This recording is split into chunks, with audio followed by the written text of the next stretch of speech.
Budget क्या होता है? आप साल भर क्या खाएंगे पिएंगे, आपके बच्चे किन परिस्थितियों में पढ़ेंगे लिखेंगे, आप कितना कमाएंगे, पूरा कच्चा चिट्ठा होता है बजट। आप अगर दलित आदिवासी हैं तो जरूरी हो जाता है आसान भाषा में समझना कि इस बजट में आपके लिए यानी वंचितों के लिए सरकार ने कितना पैसा खर्च करने का सोचा है। क्योंकि वादे कई किए जाते हैं लेकिन वंचितों की स्थिति में सुधार देश के किसी भी कोने में नजर नहीं आता है। सुधार और रिप्रेजेंटेशन के नाम पर तरह तरह की चालें चली जाती हैं। आरएसएस की राजनीति में दलित और पिछड़े नेताओं के चेहरे का इस्तेमाल अंततः सवर्ण राज स्थापित करने की दिशा में चली गई एक चाल ही है। यहाँ बड़ी शांति के साथ एक खेल चल रहा है, सत्ता का खेल चल रहा है, जिसमें चेहरे तो बदलते हैं लेकिन चालें वही रहती हैं। पहले सवर्ण नेताओं को आगे कर सत्ता पर कब्जा करने की कोशिश की गई। वे मंच पर खड़े होकर नेतृत्व करते दिखे लेकिन उनका संदेश जनता तक कभी पूरी तरह नहीं पहुंचा। नतीजा, कोशिश असफल रही। इसके बाद एक नई रणनीति बनाई गई। दलितों, आदिवासियों और पिछड़े वर्ग के चेहरों को सामने लाया गया। पासवान, नीतीश कुमार, मोहन यादव जैसे तमाम चेहरों के सहारे वोट बैंक बनाया गया और उन्हें सत्ता के ऊंचे पदों पर बिठाया गया।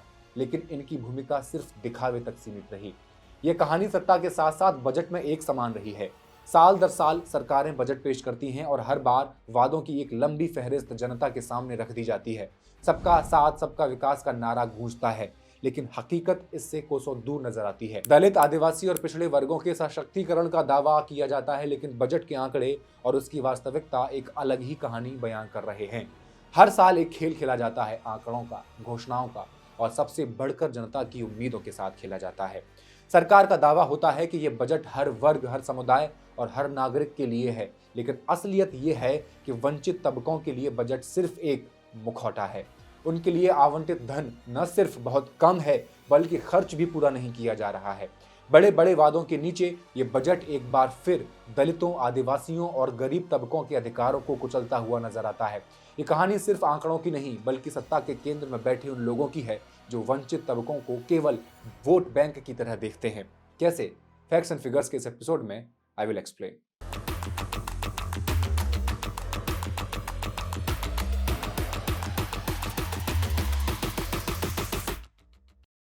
नमस्कार, मैं हेमंत और आप मॉलिटिक्स देख रहे हैं। 2025 का केंद्रीय बजट पेश करते हुए वित्त मंत्री निर्मला सीतारमण ने जब तेलुगु कवि गुरजादा अप्पा राव की पंक्तियां बोली, एक देश सिर्फ उसकी मिट्टी नहीं, एक देश उसके लोग हैं, तो ऐसा लगा जैसे ये बजट देश के हर नागरिक के लिए समर्पित होगा। उनके शब्दों में गरीब, युवा, किसान और महिलाओं का जिक्र था। ऐसा लगा कि ये बजट देश को गरीबी मुक्त, गुणवत्तापूर्ण शिक्षा और स्वास्थ्य सेवाओं से भरपूर, महिलाओं की अधिकतम भागीदारी और समृद्ध किसानों का सपना पूरा करने वाला होगा। लेकिन जैसे ही बजट के आंकड़े और प्राथमिकताएं सामने आई, इन उम्मीदों का धुंधलापन उजागर हो गया। विशेषकर अनुसूचित जाति, शेड्यूल्ड ट्राइब के लिए घोषित बजट आवंटन को देखते हुए ये साफ हो गया, उनके लिए ये बजट किसी तरह की समर्पित योजना का हिस्सा है ही नहीं। नीति आयोग के अनुसार बजट में आवंटन आबादी के अनुपात के अनुसार होना चाहिए। 2011 की जनगणना के अनुसार देश में एससी की आबादी 16.6% और अनुसूचित जनजाति यानी एसटी की आबादी 8.6% है।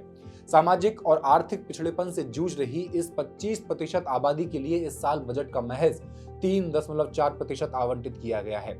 यह आंकड़ा चौंकाने वाला था, इस पर चर्चा होनी चाहिए थी, लेकिन 12 लाख रुपए तक की कमाई में टैक्स छूट के नीचे कहीं दब गई ये चर्चा।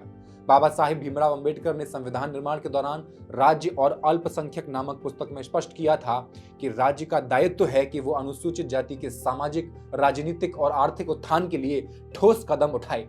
उन्होंने शिक्षा और रोजगार में समान अवसर देने और इन वर्गों के लिए विशेष बजट प्रावधान की बात की थी। स्वतंत्रता के बाद 1974 और 75 की पंचवर्षीय योजना में इस दिशा में अनुसूचित जाति उपयोजना SC/ST का प्रावधान किया गया, लेकिन 2017 में मोदी सरकार ने इसका नाम बदलकर अनुसूचित जाति कल्याण मद कर दिया।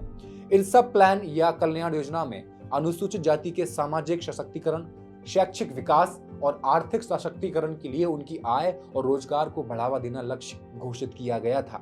साफ साफ कहा गया कि उनके लिए आय बढ़ाने वाली योजनाएं, कौशल विकास और इंफ्रास्ट्रक्चर डेवलपमेंट पर खर्च किया जाएगा। यहां तक कहा गया कि कौशल विकास के लिए सब प्लान बजट का 10% खर्च करना अनिवार्य है। परंतु वास्तविकता ये है कि इस योजना के तहत आवंटित धनराशि और उसके उपयोग में लगातार गिरावट देखी जा रही है। इस साल के बजट में अनुसूचित जाति के लिए 1,68,478 करोड़ रुपए का आवंटन किया गया। ये पिछले साल के 1,65,500 करोड़ रुपए से थोड़ा ही अधिक है, लेकिन जब मुद्रास्फीति के प्रभाव को ध्यान में रखा जाए, जब महंगाई को ध्यान में रखा जाए, तो ये राशि वास्तविक में कम ही कही जाएगी। और तो और पिछले साल आवंटित धनराशि में से केवल 1,38,300 करोड़ रुपए ही खर्च किए गए। यह दर्शाता है कि कम आवंटन के बावजूद न तो इसका सही उपयोग हो पा रहा है और न ही वंचित समुदायों को इसका सीधा लाभ मिल रहा है। यही नहीं, अनुसूचित जाति के लिए शिक्षा, रोजगार और कौशल विकास के लिए आवंटित बजट में भी कटौती की गई है। उदाहरण के लिए प्रमुख तकनीकी संस्थानों जैसे IIT और IIM में अनुसूचित जाति के छात्रों के लिए बजट या तो स्थिर रहा या घटा दिया गया। IIT हैदराबाद के लिए आवंटित धन को शून्य कर दिया गया। आप हैरान हो रहे होंगे। ये और देखिए कि इंडियन इंस्टीट्यूट ऑफ मैनेजमेंट जैसे प्रमुख संस्थान के बजट को 20.63 करोड़ रुपए से घटाकर इस बार 15 करोड़ 44 लाख कर दिया गया।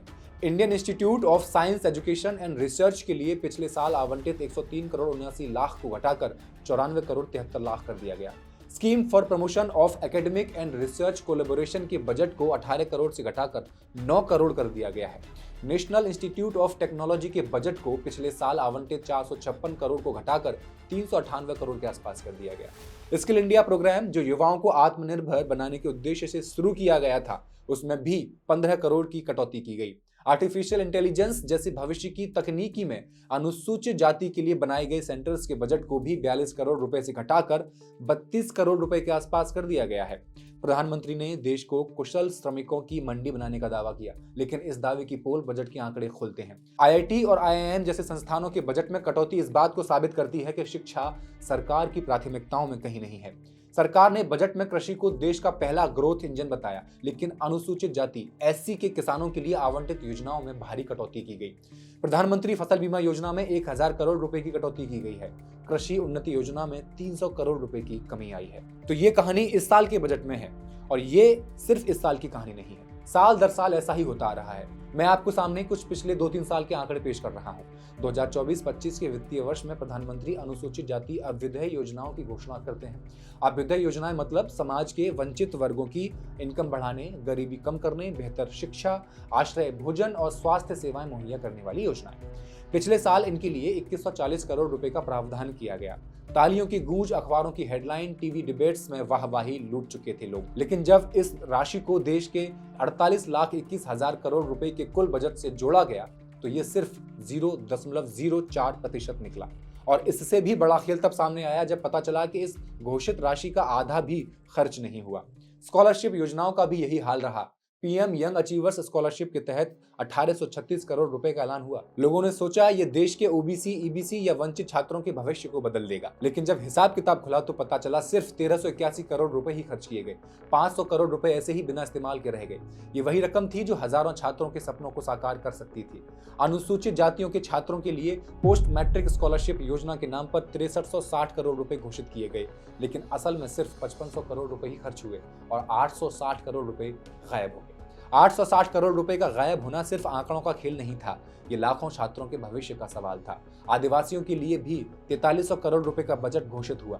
ये दावा किया गया कि यह आदिवासी समाज के लिए सबसे बड़ा कदम है, लेकिन जब खर्च का हिसाब देखा गया तो सिर्फ 3630 करोड़ रुपए ही खर्च हुए। बाकी रकम पता नहीं कहां गायब हो गई। अब साल 2023 का बजट देखिए। इसमें तो ग्रामीण भारत के लिए रोजगार की रीढ़ कहे जाने वाले महात्मा गांधी राष्ट्रीय ग्रामीण रोजगार गारंटी अधिनियम मनरेगा के बजट में ही कटौती कर दी गई। बजट 2023-24 में इस योजना के लिए केवल 60,000 करोड़ का आवंटन किया गया, जो पिछले साल 73,000 करोड़ के बजट के अनुमान से 18% कम था। इस कटौती ने ग्रामीण भारत में उन परिवारों के सपनों पर गहरा आघात किया जो अपने जीवन यापन के लिए इस योजना पर ही निर्भर रहते हैं। इस योजना के तहत प्रत्येक परिवार को 100 दिनों का रोजगार मिलता है साल भर में केवल, और इसका कानूनी अधिकार उनको प्राप्त है। लेकिन हकीकत में इस बजट के बाद केवल 3% से भी कम परिवारों को 100 दिनों का काम मिला है। औसत रूप से प्रत्येक परिवार को 42 दिनों का काम मिल पाया है, जो पिछले 5 सालों का सबसे निचला स्तर है। कार्यकर्ताओं और विशेषज्ञों का मानना है कि यदि हर परिवार को कानूनी रूप से 100 दिनों का काम प्रदान करना हो तो 2,72,000 करोड़ की आवश्यकता होगी। यहाँ तक कि यदि प्रत्येक परिवार को सिर्फ 40 दिनों का काम दिया जाए तो भी कम से कम 1,24,000 करोड़ की राशि आवंटित करनी चाहिए थी। की कितनी गई? 60,000 करोड़। ऐसे में लगातार मनरेगा के बजट में कमी करना दर्शाता है कि सरकार इस योजना को खत्म करने की ओर बढ़ रही है। मनरेगा महामारी के दौरान करोड़ों लोगों के लिए जीवन रेखा साबित हुई थी। ये योजना न केवल रोजगार प्रदान करती है बल्कि ग्रामीण भारत में सामाजिक सुरक्षा और आर्थिक स्थिरता का एक मजबूत आधार भी है। देश के दलितों, आदिवासियों और सबसे गरीब तबकों के लिए ये योजना किसी आशा की किरण से कम नहीं। लेकिन इस योजना के बजट में बार बार कटौती ये दिखाती है कि सरकार को गरीब, दलित और आदिवासी और किसान की कितनी पड़ी है, कितनी नहीं पड़ी है। दूसरी तरफ हम देखें तो कॉरपोरेट घरानों के लिए कई ऐसे मद में सब प्लान का पैसा खर्च किया गया है जिनका अनुसूचित जाति से कोई संबंध नहीं। कॉरपोरेट के मुनाफे के लिए नई और अक्षत ऊर्जा में 900 करोड़ रुपए की वृद्धि की गई है। ऊर्जा के क्षेत्र में 1500 करोड़ रुपए की वृद्धि की गई। पीएम सूर्य घर मुफ्त बिजली योजना में 730 करोड़ रुपए की वृद्धि की गई। कंप्यूटर के सेमीकंडक्टर बनाना, जिसका अनुसूचित जाति के विकास से कोई संबंध नहीं है, उसके बजट में 260 करोड़ रुपए की वृद्धि की गई है।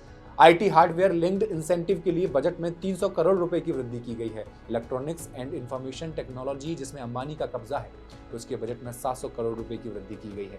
कुल मिलाकर कहा जाए तो ये बजट मोदी सरकार द्वारा अनुसूचित जाति के आर्थिक, सामाजिक सशक्तिकरण पर हमला है। आप साल 2022, 21, 20, 19 कितने भी पीछे चलते जाएं, कोई भी साल का बजट देख लीजिए, आपको ये खेल मिलेगा ही मिलेगा और ये खेल हर साल दोहराया जा रहा है। घोषणाएं बड़ी बड़ी होती हैं जो हेडलाइंस बनती हैं। जनताओं को एक सपने जैसा दिखाया जाता है कि सरकार उनके लिए कुछ कर रही है, लेकिन जब असल खर्च का आंकड़ा सामने आता है तब तक नया बजट पेश हो चुका होता है। ये पूरा खेल ध्यान भटकाने का है। दलित, आदिवासी और पिछड़े वर्ग के चेहरे सिर्फ एक मुखौटा भर हैं। उनका इस्तेमाल समुदायों को ठगने के लिए किया जाता है। असल मकसद वही रहता है, ब्राह्मणवादी सोच और पूंजीपतियों के हितों की रक्षा। ये ठगी हर साल नए रंग में पेश होती है, लेकिन इसका सार वही रहता है, सत्ता की एक तरफा कहानी। धन्यवाद।